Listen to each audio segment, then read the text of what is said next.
the McKinsey Global Institute, one of the most prestigious research institutes on the global situation, in no way left-wing, in no way critical of capitalism. They love capitalism. They never found the capitalist they didn't enjoy, et cetera, et cetera. McKinsey Global Institute just released a report, and I wanted to share it with you. And instead of summarizing, let me just read to you the following. This is the summary.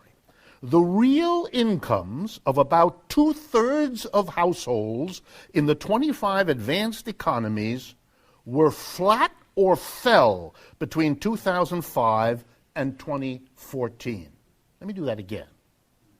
The real income, by that we mean the amount of stuff you can buy with your income, was flat or fell for 2/3 of the households in the 25 richest countries on this planet over the last 10 years. That's really what this is saying.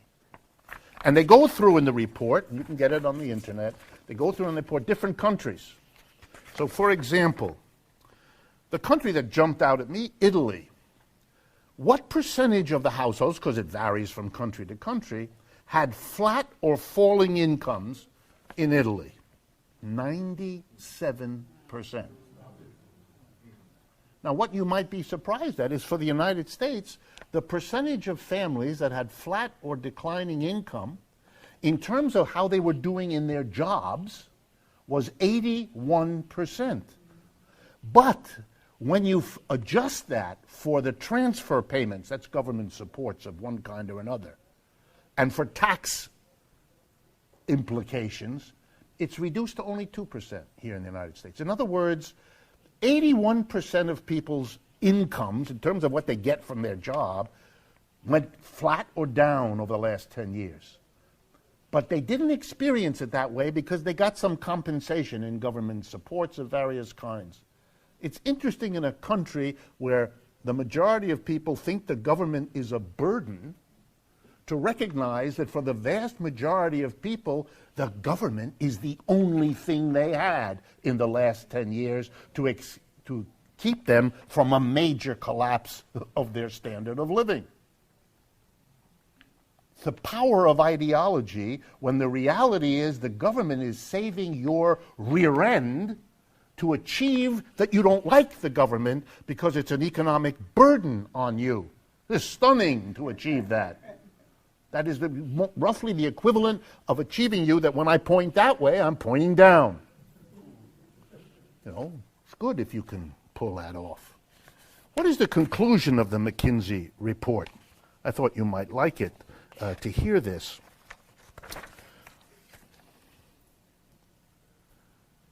These findings provide a new perspective on the growing debate in advanced economies about income inequality. Notice their language, which until now has focused largely on this and that. Our analysis details the sharp increase in the proportion of households that are simply not advancing, a phenomenon affecting people across the income distribution.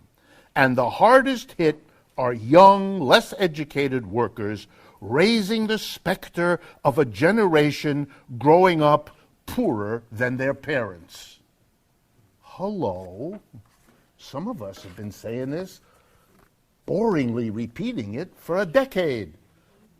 This powerful, well-funded research institute just figured it out. But it's important that they did, because they recognize, if you read the whole report, and you can get online easily, anyone wants to see it, come up at the end. What they recognize is there is the support, and they say this explicitly, for Brexit, for Trump, for everybody who's different, because the mass of people are beginning to react to the fact there is no economic recovery for the mass of people. There hasn't been, and it's not the fault of the mass of people, it's the fault of a system that only takes care of the people at the top, and the rest are on their own. And they're worried about it too, and that may be linked somehow to Harvard publishing a book that says Karl Marx was a smart guy. I want to go back to Harvard. I don't mean to pick on Harvard, although I admit I do enjoy that. I don't mean to pick on Harvard, but Harvard, but this is too good to let go. So I'm going to tell you about Harvard. I should say that I went there, so this is a personal pleasure as well as an analytic one. They did try, to be fair, they did try to persuade me that everything that happened there is the greatest thing that could possibly happen. They did try. They tried very hard for a long time. It didn't work, but it wasn't for lack of trying. Okay. Harvard University is located basically in two places, Cambridge, Massachusetts, and Boston, Massachusetts. Mostly in Cambridge, but the medical school and so on, are in Boston. If you are a university in a city, your property, the land, the buildings, the machinery inside of it, is exempt from taxation. A poor family living in a broken-down part of Boston has to pay a property tax on the land of its house, on the building it's living in, often on its automobile and so on, as you are familiar with here in New York, too. People of Boston have to pay. The average person has to pay. Harvard doesn't have to pay. Right off the bat, this ought to raise a question. Why? Harvard is the richest university on this planet. It currently has in its portfolio, last time I looked, $36 billion of stocks and bonds. Are you aware of what this means? Think about it. Think about it. They are much richer than any other university. They're much richer than Yale, which bothers them at Yale, something awful. They are richer than Princeton. They are richer than the University of Texas. Those are the really rich places in the United States. So they sit at the top. Okay. Over the years, the good people of Boston, many of whom are watching this evening, have taken it into their minds to think that there's something remotely unfair about all of this, that the average family in Boston, having trouble paying the bills for its housing, has to pay a tax to Boston on the value of its house, its car, its building, its land. And the logic, by the way, is what you pay in property tax pays for the services the city provides. Public education, the most expensive thing that city governments do anywhere in the United States. Police, which is a local responsibility. Fire department, local responsibility. Keeping the streets clean, all of that. That's what everybody pays locally because you have to have those services, or at least we think so, and so everybody pays a tax. Harvard has many buildings, so it gets lots of services. It has many employees who get lots of services. You know, they need the fire department occasionally and the police department occasionally, and their children go to school, you know, that kind of thing. But they get all the services, Harvard does, all schools like that do. They get all the services from the cities in which they're located, but they don't pay for them. The rest of the people in Boston pay for the service of the fire department given to Harvard, the service of the police department given to Harvard, the service of the public education of the people who work and study at Harvard. You get the picture? Everybody pays for the services delivered to Harvard. Let's do that again one more time. The richest thing in Boston, which is Harvard, is subsidized by having services delivered free to them that the rest of the people who don't have any money pay for. This is called Robin Hood in reverse. You steal from the middle and the bottom to subsidize the rich. Harvard loves this. How do I know that? Answer. When the people of Boston got angry about this, they pushed through the legislature, Harvard didn't like it, something that has been pushed through legislatures in other towns, like in Princeton, New Jersey, because of Princeton, or in New Haven, Connecticut, because of Yale, and even here in New York with Columbia, and so on. It's called everywhere the pilot program, P-I-L-O-T, which stands for Payments in Lieu of Taxes. It is a voluntary payment because they don't have to. The law gives them exemption, but they make a voluntary payment just out of their sheer civic responsibility. Please forget that the civic responsibility came home to them when people were very angry in the community, and it dawned on them that if you're an institution with lots of buildings in a neighborhood where people are angry at you, things could get out of control and your buildings might, who knows, fall down, burn up. You might be in a problem. See, for Yale, it's right next to a very poor neighborhood. Columbia is right next to a very poor neighborhood. Princeton, of course, doesn't have this problem. But the people of New Jersey didn't like it. So they forced through a pilot program. So let's see for 2015 how the pilot program worked in Harvard. Okay.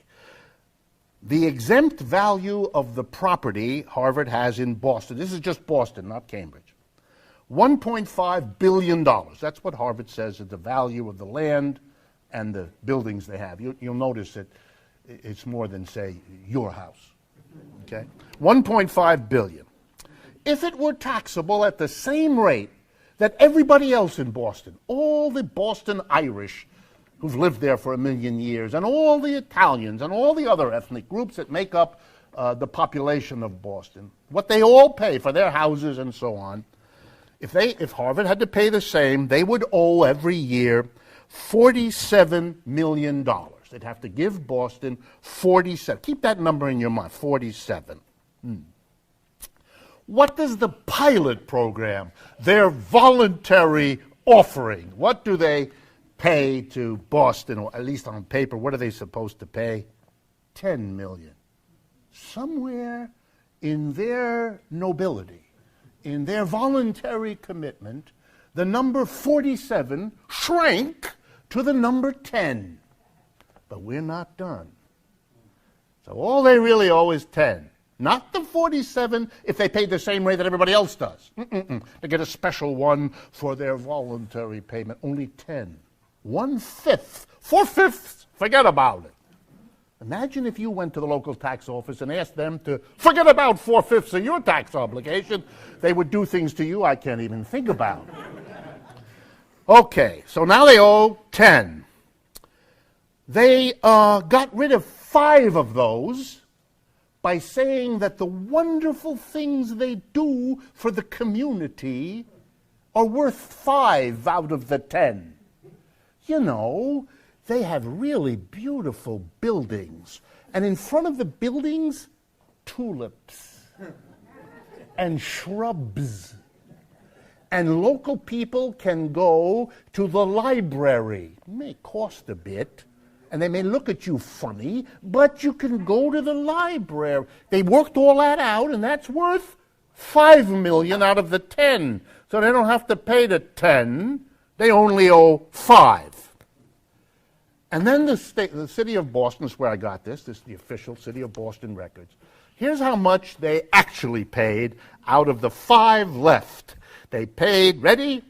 $2.2 million. If they paid the same as everybody else, $47 million. What did they actually get away? Pay? 2. That's the achievement of an institution of higher learning, the bearer of our civilization. That's its level of responsibility to the host city where it is located, to which they give in this way the middle finger of all their hands. It is, by the way, the same thing happens at Yale. I lived in New Haven most of my adult life. I know all the details of what Yale doesn't do. Yale replicates this behavior. It just doesn't have as much money as Harvard. To keep in mind the proportions, $2 million is what Harvard pays to Boston. Here is the annual income of Yale. Every year, Harvard takes in, through all the monies that it gets, I'll use the last year for which there's numbers, fiscal year 2015, $4.5 billion. In other words, what they paid to Boston is less than 1/2 of 1% just of the money they got in 1 year. And they don't even want to pay that. If they paid twice as much, it would be less than 1% of what they take in.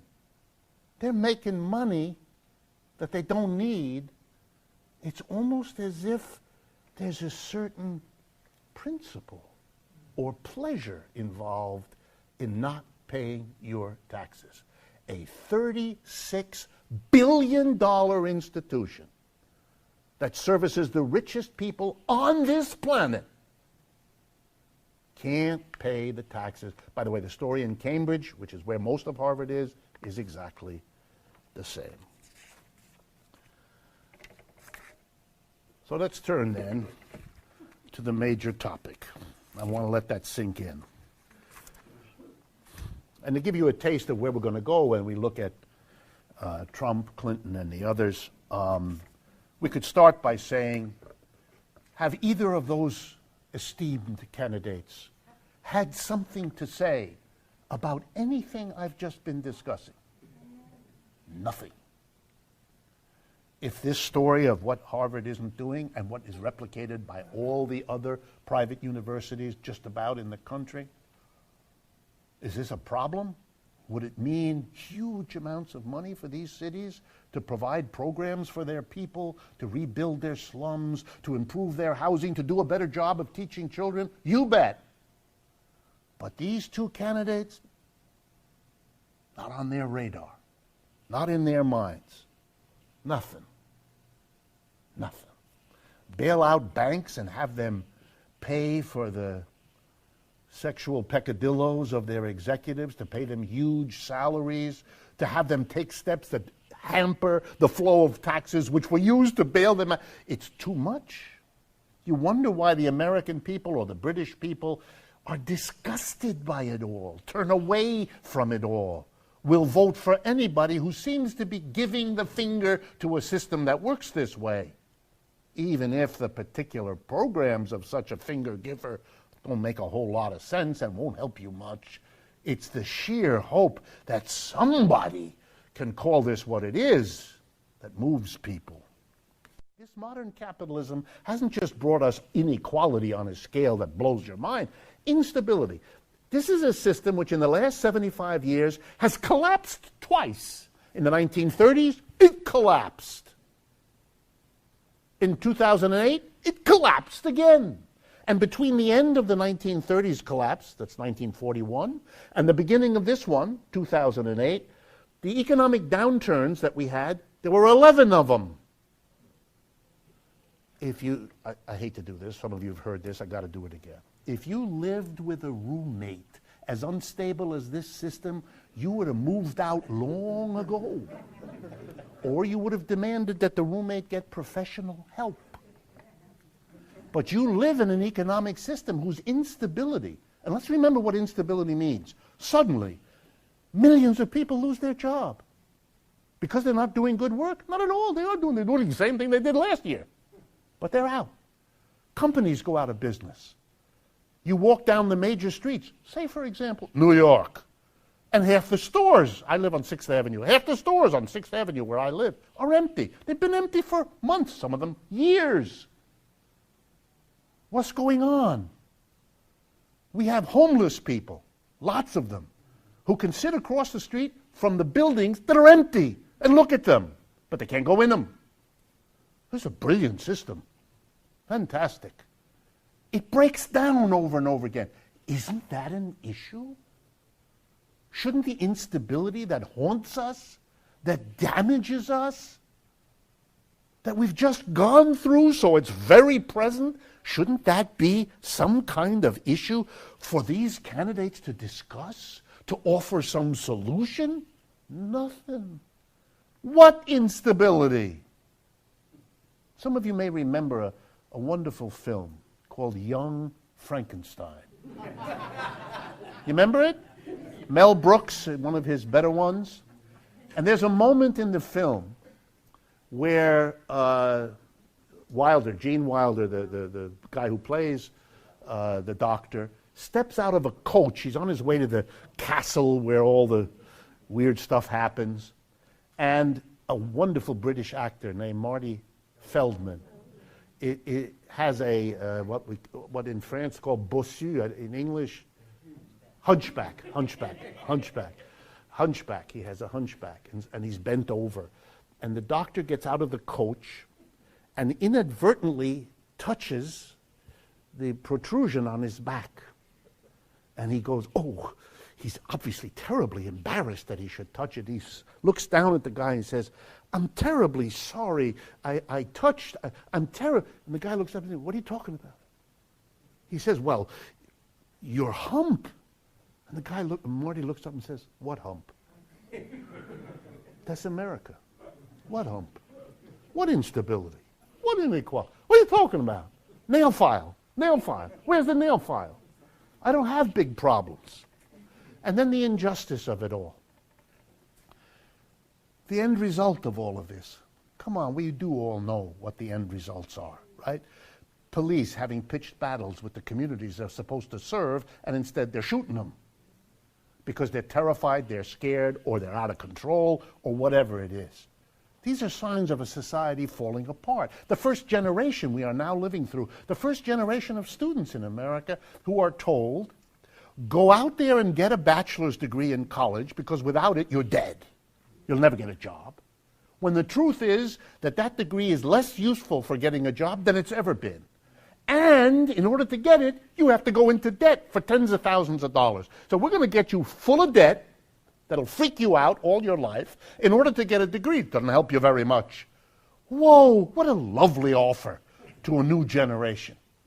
What kind of a country does that? What kind of... Nothing. Yes, Mrs. Clinton has said something about reducing the cost. She didn't want to go so far as Mr. Sanders, who actually wanted to eliminate the cost.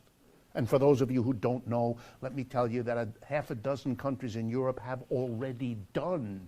That is, there is no cost. In Germany, the cost to get a college education is zero. Not just for Germans, for anybody. 10,000 Americans have already gone to Germany in the last 3 years to take advantage of the free education they can get in Germany, because it's given to anybody who comes to Germany, whether you're a German citizen or not. How weird. What a strange place. Do we talk about that here? Not at all. All right, let me end this way. What might, just as a hypothetical, what might be on the agenda for candidates in an election to drive home what isn't being said is the most important thing for me to get across to you? Here I'm going to give you a list of some of the things that could be discussed in the time that I have left. Number one, the problem of unemployment. We have in the United States today, according to the official statistics of the BLS, the Bureau of Labor Statistics in Washington, who keeps these records, we have somewhere between 8 and 10 million unemployed Americans, legally so defined. In addition, over the last 5 or 6 years, we've had a decline in the labor force participation rate. That's a number that measures how many of the adults in our society are going to work, are looking for work, or have a job. About 5 to 8 million of those have dropped out. And let me make sure you all understand what that means. These are Americans who continue to eat because they do not commit suicide. It's very inconvenient. They don't work, but they continue. They insist on living. So they eat, they wear clothes, they need a house, they use a car, they live and they consume. Okay, if they're consuming like before, but they're not working like before, that means the rest of us who are working are required to take care of them who are not contributing. And they lean on their family, their friends, their neighbors to help them.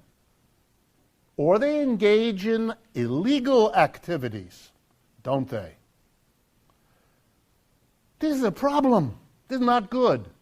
So if you put these two numbers together, we're talking 15 to 20 million people. Now here's an idea that a campaign might have. The federal government should hire them. And why should it do that? Because that's what we did the last time we had this problem. In the 1930s, there was a federal jobs program. The working class of Americans demanded this of the government, and the government gave it to them for fear of what might happen if they didn't. Between 1934 and 41, 15 million people, that's about it. That's what we need. 15 million people got a federal job. They got work to do, and they got an income. And guess what? With that income, they bought things, which gave other Americans a job making the things they bought. What a smart idea. Wow. The amazing thing in this country is that's our history. And neither of the two candidates says a word about it, ever. It's like it never happened. The politics of denial. They don't have a debate for or against it, how to do it, how to pay for it, all of the interesting... Not there. And what might happen if you had 15 million people working? You want to rebuild America's cities? There it is. You want to make us ecologically well put? Insulate our homes? Green our society? There's the people. You want to provide daycare for everybody so that we have the ability for adults to be confident that their children have a decent place to be if they go to work? Here's the way to do it. You want to deal with our elderly population, a growing percentage of our people who need programs so that they can be useful and can have a good life for the years they have left? All of this could be done with those people who need the job and who will help the economy by spending the money they're properly paid, just like was done in the 1930s. It's not just that we don't do it. It's that this is a political campaign which keeps it off so that nobody thinks about it. And that those people who are unemployed rot, suffer the indignities of it. The loss of self-esteem, the loss of connection with your employer, the loss of your friendships on the job, all of it. What kind of a society doesn't do this? What else could be done? You could bring the internet to the many parts of the United States where there isn't any, or it's terribly slow and old-fashioned. Just think in your own mind of the things you've noticed in your life that could make this society a better place. All of that could be done. Nothing. Here's another one. We ought to have a jobs exchange. Other countries have that. Here's what it is. A federal program in every place, in every city. If you lose your job, you go there, and it's the job of this agency to find you other work. That's what they're there for. You don't pay them. It's the job of the society, like it is to maintain a public park and to maintain the beach on the waterfront. It's to take care that if there are people losing their jobs and there are other places that need people, this is arranged. Come on. By the way, every corporation that wants to hold on to its personnel does that inside itself. People lose jobs. If you don't need as many people in this division, you get them a job in the other division. Why? Because you want to build on their experience. They know the company. They know the... Sure, if it makes sense inside the company, why the hell don't we do that on a national basis? And again, other countries already do. We have plenty of models. It's ready to go. Nothing. Here's another proposal. Italy. I've told you this in the past, I'm going to tell you again. 1985, Italy passes the Marcora law. Here's the law. If you get unemployed in Italy, you can either take a check every week, the way we have in this country, unemployment insurance, or you have an option B. If you get at least 9 other Italian unemployed people to make the same decision you do, the government will give you your entire unemployment checks in a lump sum right now.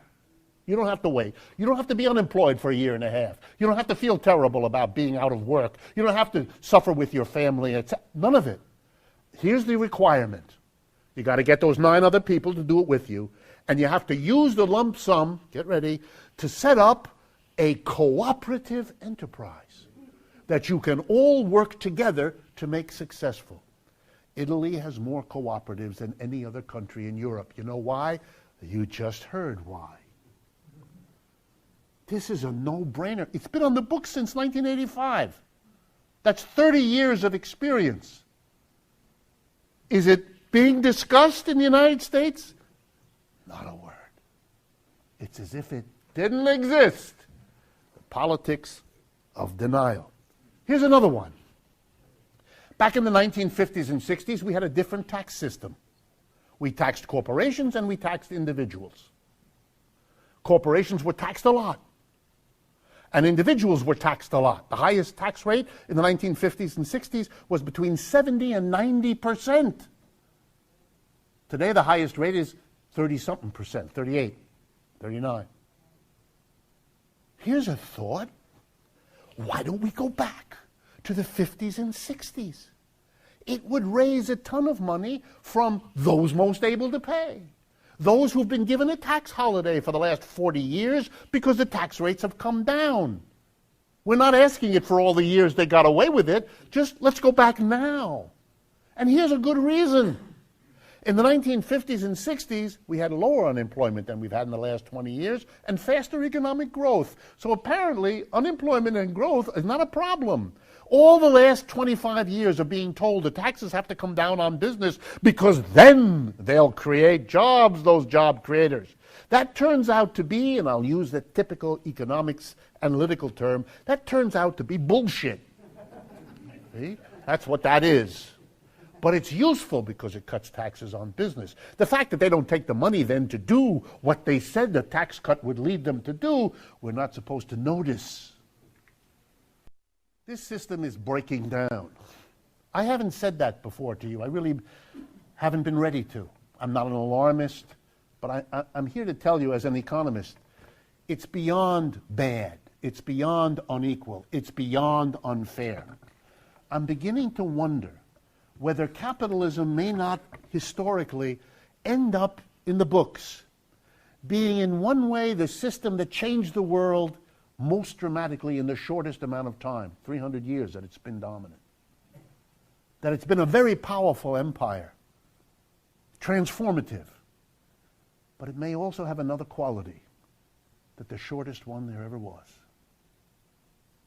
The Roman Empire, the Greek Empire, the British Empire lasted much longer. I'm beginning to wonder. The level of breakdown is bad. The level of denial of the breakdown makes it worse. Take a page from the little I've learned about psychology from other people in my family. To suffer a trauma when you're a child or an adult is bad. To suffer a trauma about which you can't become conscious, that you can't talk about, that you can't confront, makes the trauma much, much worse.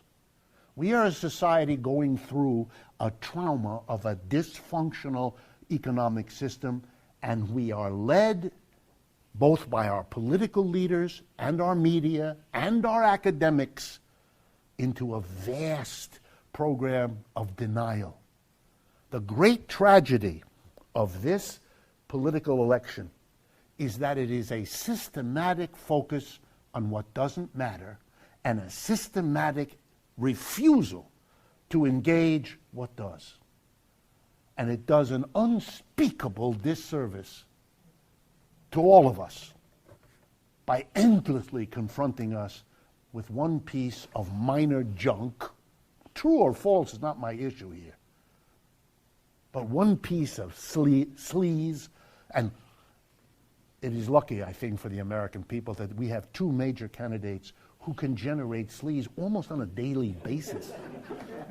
And I'm grateful because it may shake people into an awareness of what the Germans have a wonderful phrase that I like to repeat. In German it goes, Fett schwimmt oben. And it means the grease rises to the top. It's a description of what happens when you make soup out of meat bones, and that there's a kind of scum and stuff that rises to the top, which in the cookbook it tells you take a spoon and get rid of that because you want the good part of the bones and the meat, not this stuff that comes up. Fett schwimmt oben is a German phrase to describe politics, when the candidates are something you would like to have a spoon and throw away because they are so awful. The economics of our society are urgent, critical, tragic. The political response is, what hump? And that's the tragedy of this election, and that's the tragedy of the economics that this society pretends it does not have.